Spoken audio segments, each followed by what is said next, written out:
Hey my talkies. और आज हम लेके आए हैं अमेरिकन हॉरर शो का एपिसोड नंबर 11 और 12। तो आज इस टॉप IMDb रेटेड सीरीज़ का एंड आ चुका है और अगर आपको ये सीरीज़ अच्छी लग रही है तो हम इसके और भी सीजन्स लेके आएंगे जिसके बारे में हम बात करेंगे वीडियो के लास्ट में। तो एपिसोड नंबर 11 का नाम है बर्थ और इसमें काफ़ी सारे राज छितर बितर के खुलने वाले हैं। 1984 में टेट एक बच्चा था और वो अपनी मम्मी कॉन्स्टेंस और अपनी बहन एडलिन के साथ इसी घर में रहता था। एक दिन वो खेलते खेलते बेसमेंट में पहुंच गया था, जहां बेसमेंट पे उसमें एक अजीब सा क्रिएचर हमला कर देता है। ये क्रिएचर वही क्रिएचर था जिसको इस घर के सबसे पहले मालिक ने अपनी बीवी को बना के गिफ्ट किया था जब उनका बच्चा मर गया था। तो ये क्रिएचर टेट पे लगातार हमला करने लगता है और तब टेट को बचाने के लिए सामने आती है नोरा, क्योंकि नोरा को बच्चे बहुत ज़्यादा पसंद थे। वो टेट की हमेशा हेल्प करने लगती है और एक तरीके से वो टेट की एक फेरी गॉडमदर बन गई थी। टेट भी अपनी इस फेरी गॉडमदर को हमेशा खुश रखना चाहता था और उन्हें खुश रखने के लिए वो उनकी विश भी पूरी करता है। नोरा को हमेशा से एक बच्चा चाहिए था, इसीलिए टेट ने विवियन का रेप करके उसे प्रेग्नेंट वो नोरा को बेबी देना चाहता था। लेकिन अब टेट को एहसास हो चुका था कि उसने जो भी किया वो गलत किया है और वो वायलेट से प्यार करता है, इसलिए वो वायलेट से उसका भाई तो नहीं छीन सकता ना। तो वो आज बहुत हिम्मत करके नोरा को मना करता है। वो नोरा को मना करता है कि वो वायलेट से प्यार करता है, इसलिए किसी भी हालत में वायलेट को किसी भी तरीके से हर्ट नहीं कर सकता। पर नोरा ज़िद्दी थी और उसकी ज़िद थी कि वो बच्चा तो लेकर रहेगी, फिर चाहे वो टेट के साथ ले या फिर टेट के बिना ले। यहाँ वायलेट को उसके पापा बेन खींच खींच के बाहर ले जाना चाह रहे थे, क्योंकि वो चाहते थे कि इतना दिन से उसकी मम्मी असाइलम में भर्ती है, एटलीस्ट एक बार तो वायलेट उनसे जाकर मिल ले। लेकिन वो अनजान थे इस बात से कि वायलेट तो कब की मर चुकी है। जिससे वो बात कर रहे हैं वो तो वायलेट की आत्मा है और वो इस घर में बाउंड हो चुकी है। चाहे कुछ भी हो जाए वो इस घर से निकल ही नहीं सकती है। इसलिए वायलेट अपने पापा को चाहे कितना भी समझाने की कोशिश करे, उनके साथ चाहे कितना भी छीना झपटी करे, उसके पापा बेन उसको खींच खींच के बाहर ले जाने लगते हैं। वो उसे कार तक में बिठा देते हैं, लेकिन जब कार चलती है और कुछ दूर जाती है तो वायलेट की आत्मा फिर से खिंचाकर घर में आ चुकी थी। इन सब बातों से बेखबर बेन अकेले ही विवियन से मिलने चले जाता है और उसे लगता है कि शायद वायलेट कार से कूद के कहीं भाग गई। बट वो इस बात से अनजान थे कि घर में बहुत से लोग उनका वेट कर रहे हैं। विवियन तो काफ़ी खुश थी क्योंकि उसकी डिलीवरी का टाइम भी आ चुका था और वो अपने जुड़वा बच्चों को जन्म देने वाली थी। लेकिन एक अनार 100 बीमार की तरह इन दो बच्चों की भी डिमांड इस घर की आत्माओं में काफ़ी ज़्यादा थी। इन दोनों बच्चों के लेने की कतार में खड़े हुई थी सबसे पहले तो नोरा, क्योंकि नोरा की हसरत थी एक बच्चा पैदा हो। उसके बाद थी हेडन, क्योंकि हेडन का जब वो खुद प्रेग्नेंट थी तब मर्डर हुआ था, इसलिए वो चाहती थी कि उसे भी बच्चा मिले, वो भी किसी और का नहीं, बेन और विवियन का।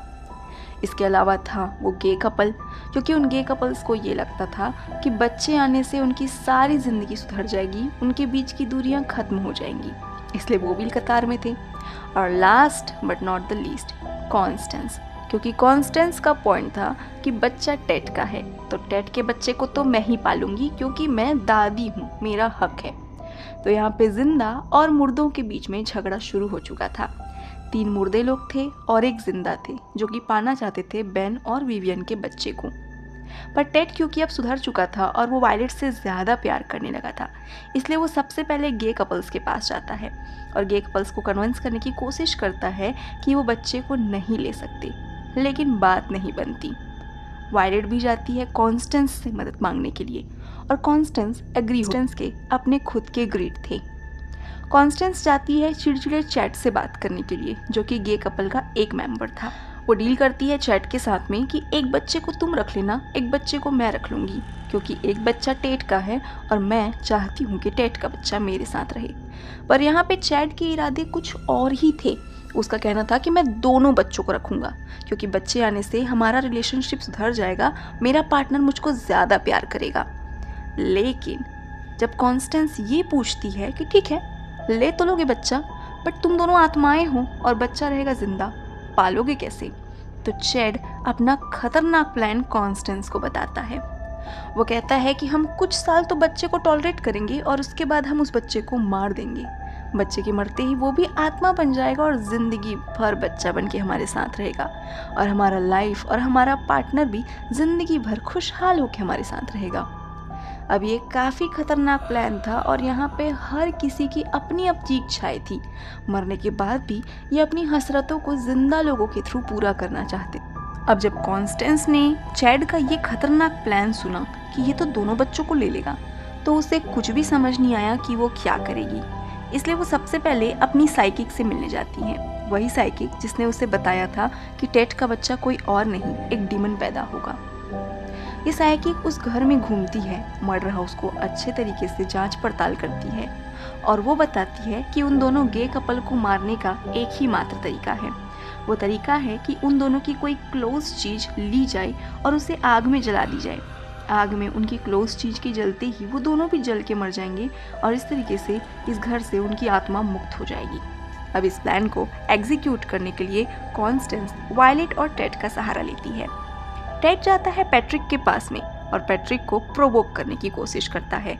वो उसके रिलेशनशिप, उसके मैनहुड और चैड को लेके बहुत सारी बातें उसे सुनाता है। अब पैट्रिक काफ़ी भड़क जाता है कि ये कल का आया लौंडा मुझे सिखाएगा कि मुझे क्या करना है, और वो टेट को कूटने पीटने लगता है।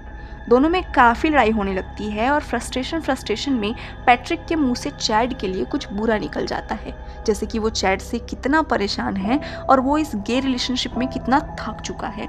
अब पीछे से इस बात को चैड सुन लेता है और उसे काफ़ी गुस्सा आता है, क्योंकि उसका जनरल नेचर ही था ना चिड़चिड़ा होकर रहना। लेकिन इस झड़प के बीच में उन दोनों का एक एक सामान वायलेट और टेट के हाथ लग चुका था, उनकी घड़ी और उनकी अंगूठी। तो वो काफ़ी खुश थे कि इन दोनों को रास्ते से हटाने के लिए उनकी बिलोंगिंग इन्हें मिल चुकी है। यहाँ बेन और विवियन कार से घर आ चुके थे, लेकिन विवियन के साथ पिछले कुछ महीनों से इस घर में जो कुछ भी हुआ है वो काफ़ी डरी हुई थी। वो घर के अंदर नहीं जाना चाहती थी। बेन भी सब कुछ समझ गया था, इसलिए वो अंदर जाता है और वो वायलेट को खींचने लगता है, ये कह के कि वो अभी इस घर से बाहर जाएंगे क्योंकि उसकी मम्मी के डिलीवरी का वक्त आ चुका है। वायलेट अपने पापा से बहुत बार कहती है कि डैड, मैं इस घर से बाहर नहीं जा सकती हूँ, मैं इस घर में ट्रैप हो चुकी हूँ और आप मुझे चाहे कितना भी खींचोगे मैं वापस आ जाऊँगी। जिस पर बेन का कहना था, वायलेट तुमने क्या ड्रग्स ली हुई है? वो मानने को तैयार ही नहीं था कि वायलेट जो कुछ कह रही है सच कह रही है, जिस पे वायलेट बहुत ज़ोर से गुस्से में कहती है कि डैड, मैं मर चुकी हूँ, आई एम डेड, मैं अब इस घर से कभी बाहर नहीं जा सकती। यहाँ पे बेन और वायलेट के बीच में खींच से खींचातानी होने लगती है। बेन बार बार खींच के वायलेट को घर के बाहर लाने की कोशिश करता है, लेकिन बाहर विवियन का लेबर पेन स्टार्ट हो चुका था। उसकी मदद के लिए कोई भी नहीं था और तभी कॉन्स्टेंस आती। विवियन के न चाहते हुए कॉन्स्टेंस उसे खींच के घर के अंदर यानी कि मर्डर हाउस के अंदर ले जाती है। और यहाँ मर्डर हाउस में डिलीवरी कौन करवाएगा? तो डिलीवरी कराने के लिए मौजूद थे डॉक्टर चार्ल्स, वही पागल डॉक्टर जिन्होंने इस घर को बनवाया था, और उनकी मदद करने के लिए डेंटिस्ट भी हाजिर था। इसी के साथ में वो दोनों नर्सेस जिनकी इस घर में हत्या हुई थी वो भी रेडी थी। और अब ये मरी हुई वेल क्वालिफाइड डॉक्टर्स और नर्सों की आत्माएं डिलीवरी करना स्टार्ट करती हैं। दर्द में पागल हो रही थी कॉन्स्टेंस, क्योंकि ये दर्द ही ऐसा होता है ना, बच्चे पैदा करने का दर्द। 20 हड्डियों के टूटने लायक दर्द होता है, ऐसा मैंने सुना है। बेन को कुछ भी समझ नहीं आ रहा था कि वो क्या करे, वो सिर्फ अपनी पत्नी के साथ खड़ा हुआ था। लेकिन अब जिस तरीके से मरी हुई आत्माएं डिलीवरी करवा रही थी, उसे समझ में आ चुका था कि वायलेट जो भी कह रही है सच कह रही है। वायलेट सच में मर चुकी है। बट इस समय ये सब सोचने का वक्त नहीं था, उसे बस अपनी पत्नी का साथ देना था। सबसे पहले एक बच्चा पैदा होता है, जिस बच्चे को उठा के टॉवेल में तह करके डॉक्टर चार्ल्स अपनी पत्नी नोरा को दे देते हैं, क्योंकि नोरा को हमेशा से एक बच्चा ही तो चाहिए था। और नोरा इस बच्चे को लेकर कहाँ जाती है किसी का भी ध्यान नहीं रहता। और इस बीच दूसरा बच्चा पैदा होने लगता है। अभी तक विवियन दर्द में थी और बेन उसके साथ बैठा हुआ था। यहाँ पर घर में वायलेट उन गे कपल्स का सामान जलाने लगती है, लेकिन वो काफ़ी फ्रस्ट्रेट हो जाती है ये देख के कि सामानों के साथ कुछ हो चाहे मत हो, ये गे कपल तो अभी भी जिंदा थे। इन सब एफर्ट्स को देखकर चैड हंसने लगता है और वो वायलेट से आकर कहता है कि हम नहीं मरेंगे, कभी नहीं मरेंगे, क्योंकि हम इस घर के साथ लॉक्ड हो चुके हैं और हमें ये बेबी चाहिए भी नहीं। तुम चाहो तो अपने बेबी को रख लो, बट क्या तुम्हें सच्चाई पता है? और इस तरीके से वो वायलेट को सारी सच्चाई बता देती है कि जिस टेट को वो दिलो जान से प्यार करती है, एक्चुअली में उसी ने उसकी मम्मी का रेप किया था। और जो सेकंड बेबी पैदा होने वाला है उसे वो अपना भाई कहेगी या अपना सौतेला बेटा, क्योंकि बच्चा तो टेट का है। अब ये सुन के वायलेट का दिमाग खराब हो चुका था। जिससे वो इतना प्यार करती थी वो उसके साथ ऐसा कैसे कर सकता है? लेकिन बच्चा तो पैदा हो रहा था और ये सेकंड बच्चा ही था टेट का बच्चा। इस बच्चे की डिलीवरी होते ही टॉवेल में तह करके इसको कॉन्स्टेंस रख लेती है, क्योंकि उसे किसी भी हालत में कॉम्प्रोमाइज़ नहीं करना था। जैसे ही डिलीवरी ख़त्म होती है उस कमरे की सारी आत्माएं, बहुत ज़्यादा ब्लड फ्लो हो चुका था और इस ब्लड फ्लो के कारण विवियन मर जाती है। बेचारी विवियन, उसकी तो कोई दोष भी नहीं थी। बेन बहुत रोता है, बहुत ज़्यादा रोता है, क्योंकि उसे तो समझ में ही नहीं आ रहा था कि अभी अभी तो उसे एक सदमा मिला था कि उसकी बेटी मर गई है और अब उसकी वाइफ भी मर गई। और यहाँ जो 2 बच्चे पैदा हुए थे उन्हें कौन कौन कब कब उठा कर ले गया उसका तो ध्यान भी नहीं रहा। यहाँ पे हर जगह इस एपिसोड में दर्द और मिसअंडरस्टैंडिंग फैली हुई थी। वायलेट अब टेट से जाके ब्रेकअप कर लेती है। जी तो उसे बहुत आ रहा था कि टेट को बहुत कुछ सुनाए, बहुत मारे, लेकिन ब्रेकअप, बात ही नहीं करनी तुमसे। यहाँ माँ अपनी बेटी के पास आती है, क्योंकि वो दोनों भी तो आत्माएं बन चुकी थी ना, और दोनों एक दूसरे के गले लगकर काफ़ी रोती हैं, क्योंकि वो तो इस घर में एक नई शुरुआत करने आए थे। ये क्या हो गया? अपना दर्द साझा करती हैं और इस तरीके से ये एपिसोड यहाँ पे ख़त्म होता है और अब शुरू होता है लास्ट एपिसोड नंबर 12, जिसका नाम है आफ्टर बर्थ। और क्योंकि ये सीरीज़ का लास्ट एपिसोड है तो इसमें इतने ज़्यादा सस्पेंस हैं कि आप छोड़कर मत जाइएगा। अपनी पत्नी और अपनी बेटी के ख़त्म होने के बाद में बेन जैसे पागल हो चुका था। वो इस घर में घूम घूम के हर कमरे में जब तब विवियन और वायलेट को ज़ोर ज़ोर से पुकारता रहता था, पर इस घर में कभी कोई उससे मिलने नहीं आता था। 2 महीने बीत चुके थे।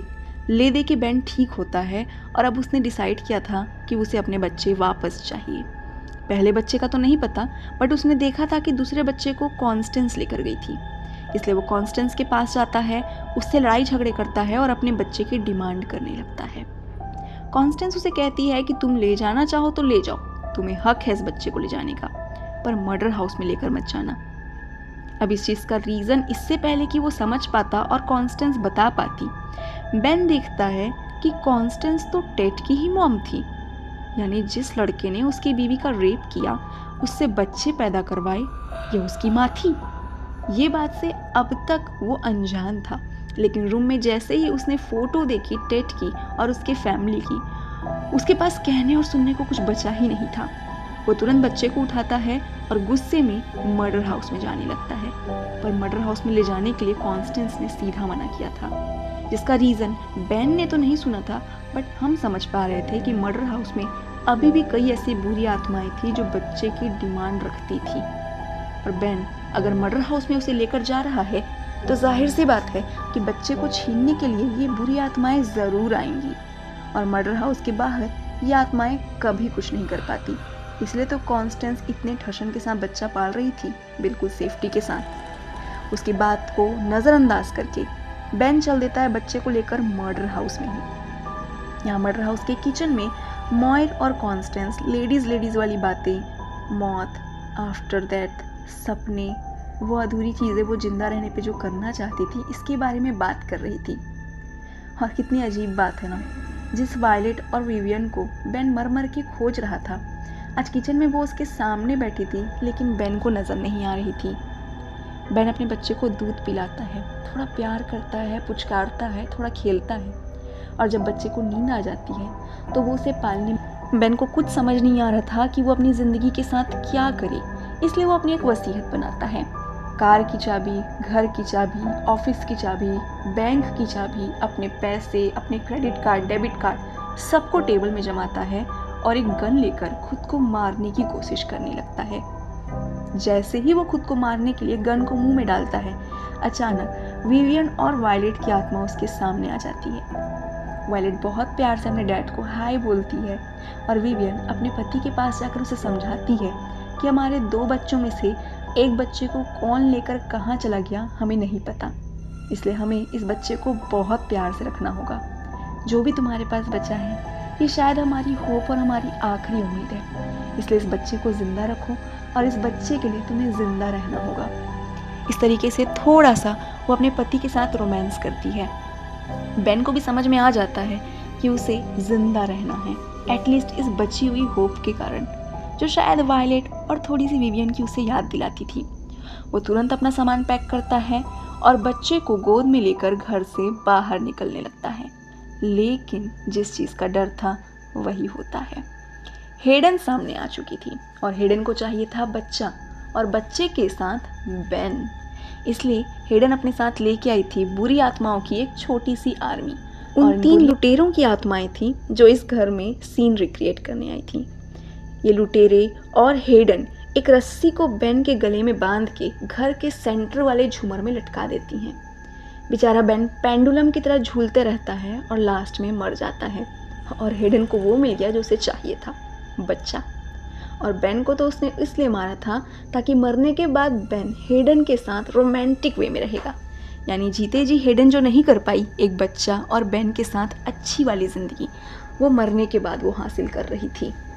बेन मर चुका था और बच्चा हेडन के साथ जा चुका था। क्वेश्चन यही था कि ये दोनों बच्चों को लेकर कौन कौन गया।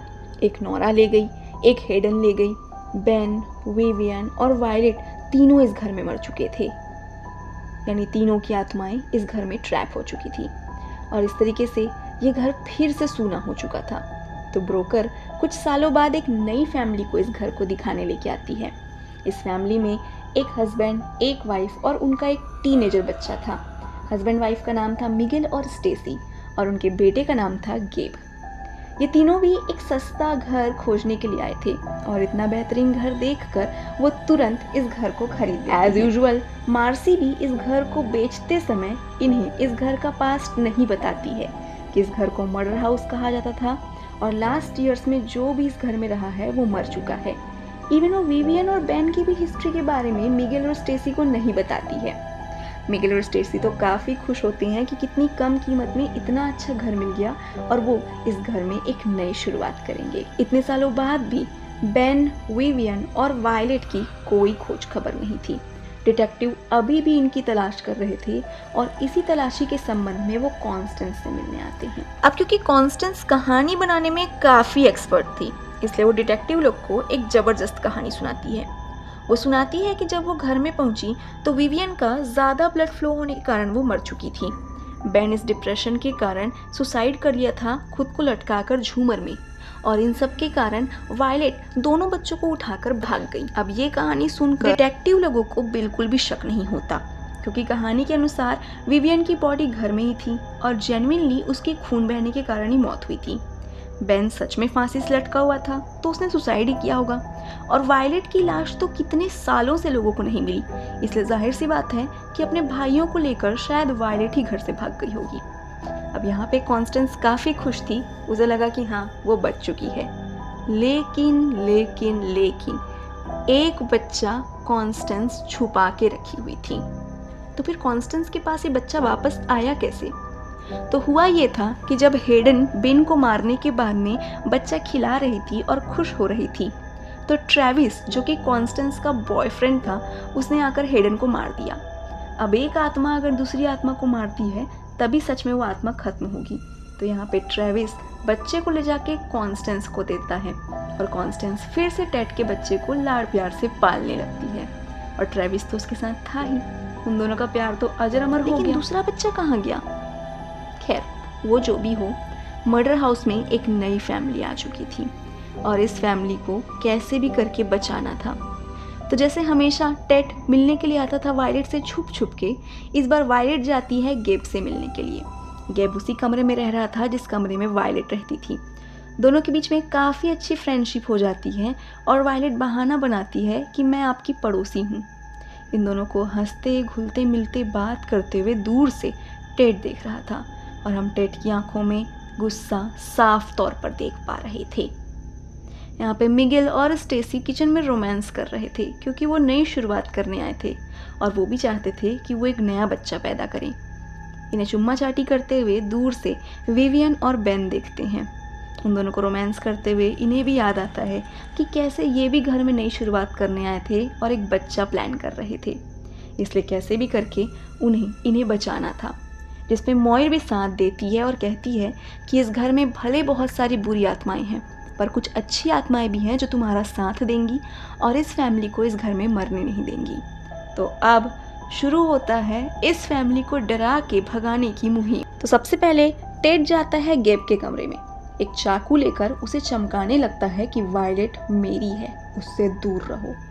बेचारा गेब चाहे कितना भी भागने की कोशिश करे, पर टेड जैसी शैतान आत्मा से वो कहाँ ही बच पाएगा। यहाँ पे बेन वो ब्लैक रबर ड्रेस पहनकर स्टेसी को डराने लगता है। स्टेसी भी घर में कोई घुस आया है करके यहाँ वहाँ भागती है, पर वो जहाँ भी भागे बेन की आत्मा उसे पकड़कर उसे बहुत ज़्यादा डराती है। यहाँ पे हस्बैंड मिगेल को पकड़ लेती है लोरेन की आत्मा, और लोरेन उस हस्बैंड के हाथ को पकड़कर आग में जलाने लगती है और उसे कहने लगती है कि तुम्हें जलने का मज़ा तो मैं बताऊंगी, आओ।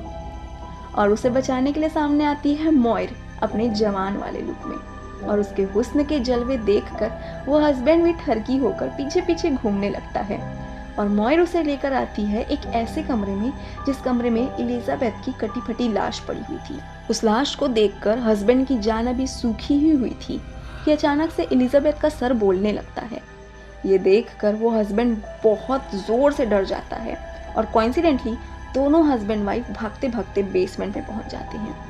बेसमेंट में बेन और विवियन एक दूसरे को गोली मार मार के उन्हें और डराने लगते हैं, और रातों रात इस तरह की भयानक चीज़ें देखते हुए उन दोनों हस्बैंड वाइफ ने डिसाइड कर लिया था कि अब इस घर को तो हम छोड़ के ही चले जाएंगे। यहाँ ऊपर वाले कमरे में गेब को बचाने के लिए वायलेट आती है और वो टेड को संभालने लगती है।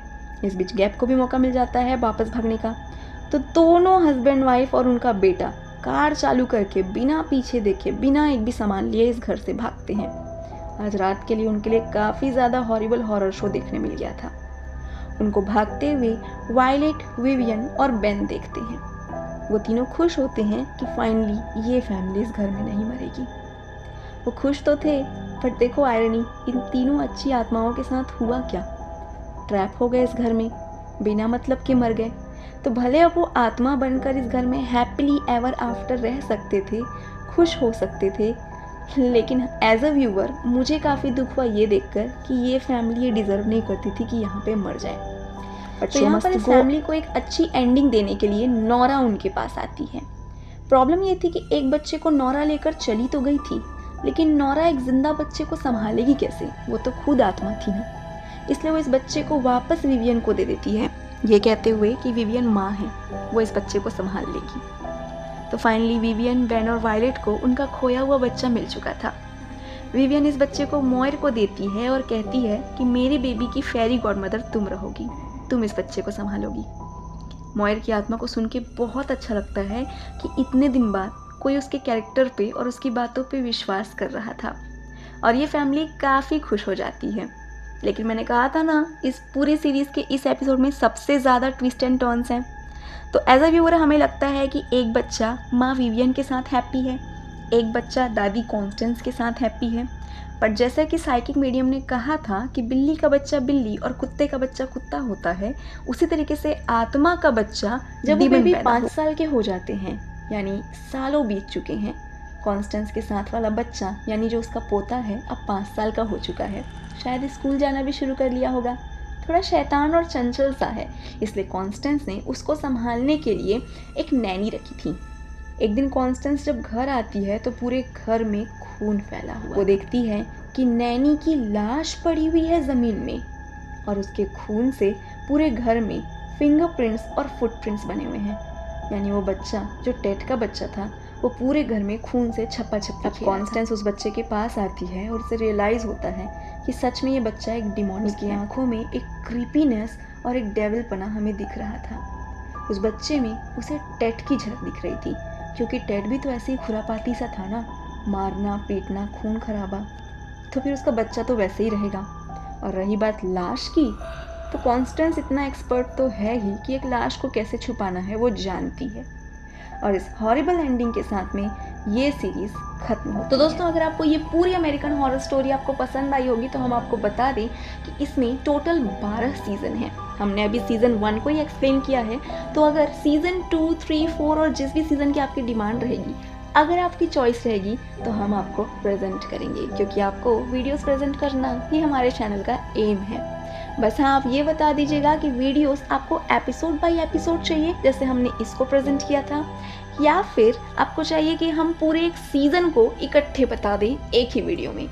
चॉइस आपकी रहेगी और आपका हुक्म सर आँखों पर रहेगा। Thank you so much for watching this video. Thank you so much.